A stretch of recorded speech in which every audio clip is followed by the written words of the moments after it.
من صام رمضان ایمانا واحتسابا غفر له ما تقدم من ذنبه، من قام رمضان ایمانا واحتسابا غفر له ما تقدم من ذنبه۔ اب سوال پیدا ہوتا ہے قیام اللیل سے مراد کیا ہے؟ یہاں پہ میں تراویح کا جو پس منظر ہے وہ بیان کر دینا چاہتا ہوں۔ دیکھیے، جیسا کہ ہم نے خطبے میں بھی دیکھ لیا، اللہ نے قیام اللیل جو ہے اسے فرض نہیں ٹھہرایا، تطوع۔ قرآن مجید میں بھی اس کا کوئی ذکر نہیں، احادیث میں اس کی تشویق و ترغیب پوری موجود ہے۔ ایک اور حدیث بھی ہم بعد میں پڑھیں گے اس پر۔ اس کا پس منظر کیا تھا کہ اس کو چھوڑ دیا گیا۔ اب ظاہر بات ہے مسلمانوں میں کمزور بھی ہیں، مسلمانوں میں وہ مزدوری کرنے والے بھی ہیں، روزہ تو فرض ہے ان پر، چاہے مئی کا مہینہ ہے اور گندم کاٹنی ہے، روزہ تو پھر بھی رکھنا ہوگا، یہ سب کچھ۔ لیکن یہ کہ رات کو پھر کھڑے رہنا ان کے لیے، جاگنا ممکن نہیں، لہذا ان کے اوپر یہ چیز فرض نہیں۔ حضور نے تراویح کی نماز یا قیام اللیل نہ اسے فرض قرار دیا، نہ اس کے بعد جماعت کوئی اہتمام کیا مستقل۔ صرف 3 راتیں آپ نے جماعت کروائی ہے، اس میں 8 رکعتیں آپ نے پڑھی ہیں کہ جو آپ کا معمول تھا تہجد کا، وہ پڑھی، اور تہجد کے وقت ہی جماعت کرائی ہے۔ یہ ہے وہ حدیث۔ اس کے علاوہ کسی نماز تراویح جو ہے جو ہم پڑھتے ہیں 20 رکعتیں عشاء کے ساتھ متصل، اس کا کوئی ذکر نہ دور نبوی میں ہے نہ دور صدیق اکبر میں ہے۔ یہ دور حضرت عمر کی خلافت میں ہوا ہے، اور ہم نہیں کہہ سکتے کتنے سال کے بعد ہوا ہے۔ حضرت عمر رضی اللہ تعالیٰ عنہ کی خلافت کا دور جو ہے وہ تو 10 برس ہے، ہو سکتا ہے 5 برس کے بعد ہوا ہو، 6 برس کے بعد ہوا ہو، 12 ہوا ہے ان کے عہد۔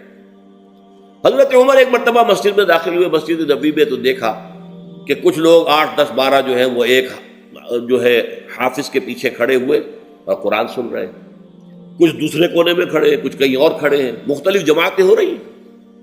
تو انہوں نے سوچا کہ کیوں نہ ان سب کو ایک امام کے پیچھے جمع کر دیا جائے، اور اس کے لیے لوگوں کی سہولت کے لیے عشاء کے ساتھ متصل رکھ دیا جائے، اس لیے کہ تہجد کے وقت اٹھنا جو ہے وہ تو ہر کس و ناقص کا کام نہیں ہے، کہ عشاء کے بعد اگر تھوڑا سا اضافی وقت ہو صرف، تو یہ ہر شخص کر لے گا، مزدور بھی کر لے گا۔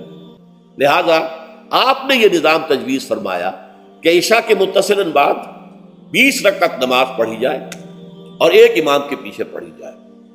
یہ گویا کہ اجتہاد ہے حضرت عمر رضی اللہ تعالی عنہ، اس کو آپ نے خود بدعت بھی قرار دیا ہے، لیکن بدعت حسنہ۔ بدعت کس اعتبار سے؟ لغوی اعتبار سے، نئی بات، اس لیے کہ حضور کے زمانے میں نہیں تھی، تو یہ اس طریقے سے ایک نئی بات ہے۔ لیکن یہ بات کیونکہ بہت اچھی ہے، بہت عمدہ ہے، آپ جب یہ نظام چل پڑا تو ایک دن مسجد میں آئے، دیکھا کہ بڑی بھری مسجد ہے، صحابہ کھڑے ہیں اور ایک امام کے پیچھے قرآن سن رہے ہیں۔ آپ نے فرمایا نعم البدعۃ ھذہ، یہ جو ہم نے نئی بات شروع کی ہے یہ بہت اچھی ہے، بہت عمدہ ہے۔ اب یہاں سے فرق واقع ہو گیا ہے۔ ایک تو اہل تشیع جو ہے وہ تو ویسے ہی حضرت عمر سے بہت دشمنی رکھتے ہیں، عناد رکھتے ہیں، تو حضرت عمر کے اجتہادات سے انہیں نفرت ہے، انہیں دوری ہے، چاہے وہ کوئی سا بھی حضرت عمر کا اجتہاد۔ ہمارے ہاں اہل حدیث حضرات بھی در حقیقت حضرت عمر یا کسی اور خلیفہ راشد کے فعل کو وہ سمجھتے ہیں کہ یہ ایگزیکٹو آرڈرز ہیں، یہ ہمیشہ کے لیے نہیں ہے۔ حضرت عمر نے اپنے دور میں ایک نظام قائم کیا، ان کے دور کے لیے ٹھیک تھا، یہ ہمیشہ کے لیے نہیں۔ ہمیشہ کے لیے وہ 8 ہی رکعتوں کے قائل ہیں، وہ تہجد والے، لیکن اس میں بہرحال انہوں نے بھی خود یہ اضافہ کیا ہے کہ وہ 8 رکعتیں وہ عشاء کے ساتھ متصل پڑھتے ہیں، تہجد کے وقت تو نہیں پڑھتے۔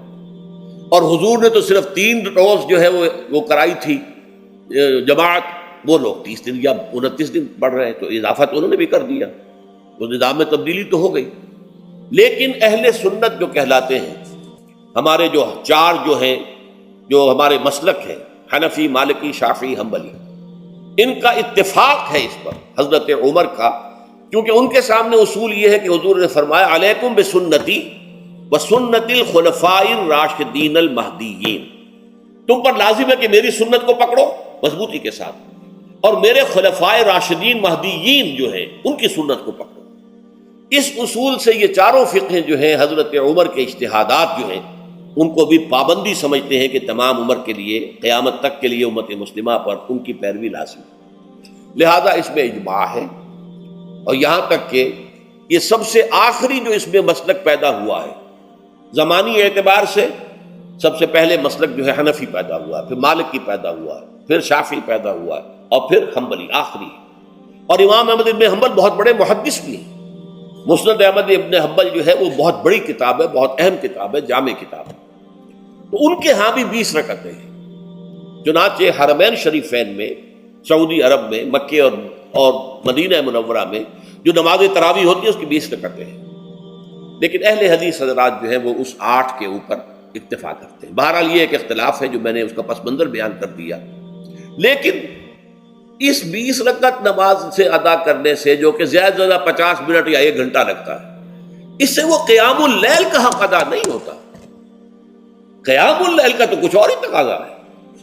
قیام کسے کہتے ہیں؟ یہ سورہ مزمل سے واضح ہوتا ہے۔ یا ایھا المزمل قم اللیل الا قلیلا نصفہ او انقص منہ قلیلا او زد علیہ ورتل القرآن ترتیلا۔ آدھی رات یا آدھی رات سے کچھ کم، یعنی تہائی رات، یا آدھی رات سے کچھ زائد، 2/3 رات، یہ ہے قیام اللیل۔ چنانچہ سورہ مزمل ہی کی آخری آیت جو دوسرا رکوع مشتمل ہے جس پر، اس میں صاف کہہ دیا گیا ان ربک یعلم انک تقوم ادنی من ثلثی اللیل ونصفہ وثلثہ وطائفۃ من الذین معک۔ اے اللہ کے نبی، اللہ خوب واقف ہے کہ آپ بھی اور آپ کے ساتھ ایک جماعت بھی رات کو کھڑی رہتی ہے، 2/3 رات یا آدھی رات یا 1/3 رات۔ تو یہ سارا معاملہ جو ہے قیام اللیل کا، گویا کہ کم سے کم 1/3 رات پر اس کا اطلاق ہو سکے گا، یہ نہیں کہ 1 گھنٹے۔ اب اس کے ضمن میں دیکھیے حدیث پڑھیے، تیسری حدیث ہے عن عبداللہ ابن عمرو ابن العاص رضی اللہ تعالی عنہ۔ یہ وہی عبداللہ ابن عمرو ہے جن کی میں نے آپ کو حدیث پہلے سنائی ہے۔ یہ ساری رات کھڑے رہتے تھے، پوری رات، اور ہر روز روزہ رکھتے تھے، جس پر حضور نے منع کیا، لا تفعل، مت کرو ایسا۔ رضی اللہ عنہما، یہ خود بھی صحابی ہیں اور ان کے والد عمرو بن العاص بھی صحابی ہیں۔ ان رسول اللہ صلی اللہ علیہ وسلم قال، کہ اللہ کے رسول صلی اللہ علیہ وسلم نے فرمایا، الصیام والقرآن یشفعان للعبد، روزہ اور قرآن بندے کے حق میں شفاعت کریں گے۔ یقول الصیام، روزہ یہ عرض کرے گا اللہ کی جناب میں، اے رب پروردگار، انی منعتہ الطعام والشہوات بالنہار، میں نے تیرے اس بندے کو دن کے دوران کھانے پینے سے اور اپنی شہوت کا تقاضا پورا کرنے سے روکے رکھا، یہ میری وجہ سے روکا رہا، تو میری شفاعت اس کے حق میں قبول فرما، فشفعنی فیہ، میری شفاعت اس کے حق میں قبول فرما۔ ویقول القرآن، قرآن کیا کہے گا؟ منعتہ النوم باللیل، میں نے اسے رات کے وقت سونے سے، نیند سے روکے رکھا، فشفعنی فیہ، تو اس کے حق میں میری شفاعت قبول فرما۔ حضور فرماتے ہیں فیشفعان، ان دونوں کی شفاعت قبول کی جائے گی۔ یہ ہے قیام اللیل۔ یہ قیام اللیل صرف تراویح کی نماز سے جو پڑھ لی جاتی ہے، اور ہمارے ہاں تو یہ ہے، وہاں کم سے کم یہ تو تھا، صحابہ کرام کھڑے ہوتے تھے تو جو قاری پڑھ رہا ہوتا تھا وہ ان کے دل میں اترتا جاتا تھا، اس کا مضمون اور مفہوم جو ہے ان کو معلوم ہے، لہذا وہ اس کی زبان سے نکلا ہوا ہر لفظ ان کے قلب کی گہرائیوں تک اتر رہا ہے۔ یہاں تو یہ ہے پیرٹ لائک حافظ ہے، اسے خود پتہ نہیں میں کیا پڑھ رہا ہوں، اکثر حفاظ جو ہیں وہ عالم تو نہیں ہوتے، اور جو سن رہے ہیں انہیں کچھ پتہ نہیں ہم نے کیا سنا، تو ٹھیک ہے، کم سے کم ثواب تو انہیں ملے گا کہ انہوں نے وقت نکالا ہے، 1 گھنٹہ ہی اضافی صحیح، لیکن بہرحال اس کا وقت تو انہوں نے نکالا ہے، محنت کی ہے، کھڑے رہے ہیں، ثواب ملے گا۔ لیکن جو مقصد ہے وہ حاصل نہیں ہوتا۔ اس مقصد کے حصول کے لیے اول تو قیام اللیل کی کم سے کم مدت 1/3، اگر کوئی شخص فرض کیجئے کہ اس کے ہاں کوئی اور انتظام نہیں ہے، جیسا کہ ہمارے ہاں ہم نے انتظام کیا ہے، بڑے بڑے شہروں میں دورہ ترجمہ قرآن، اس میں ہمیں 5 گھنٹے لگ جاتے ہیں، نصف شب کے قریب جو ہے معاملہ ہو جاتا۔ اس میں کیا ہوتا ہے کہ ہر 4 رکعت سے پہلے جو اس کے اندر پڑھا جانا ہے حصہ قرآن کا، اس کا پہلے ہم مطالعہ کرتے ہیں بیٹھ کر، ترجمہ اور کچھ موٹے موٹے نکات کی جو ہے وضاحت، پھر کھڑے ہو گئے اور قاری صاحب کے پیچھے 4 رکعتوں کے اندر وہ 4 رکوع یا جتنے بھی ہیں پڑھ لی، سن لی، پھر بیٹھ گئے 4 کے بعد، پھر اگلی 4 رکعتوں کے اندر جو کچھ پڑھا جانے والا ہے اس کا ترجمہ، اس کی تفہیم ہو گئی، پھر کھڑے ہو گئے، پھر سن لیا۔ اس طریقے سے 5-6 گھنٹے میں تراویح ختم ہوئی، تو تراویح بھی ہو گئی، حضرت عمر کے اجتہاد پر عمل بھی ہو گیا، 20 تراویح ہو گئی، لیکن یہ ہے کہ اس کے ساتھ جو اصل غرض و غایت ہے قیام اللیل کی وہ بھی حاصل ہوئی۔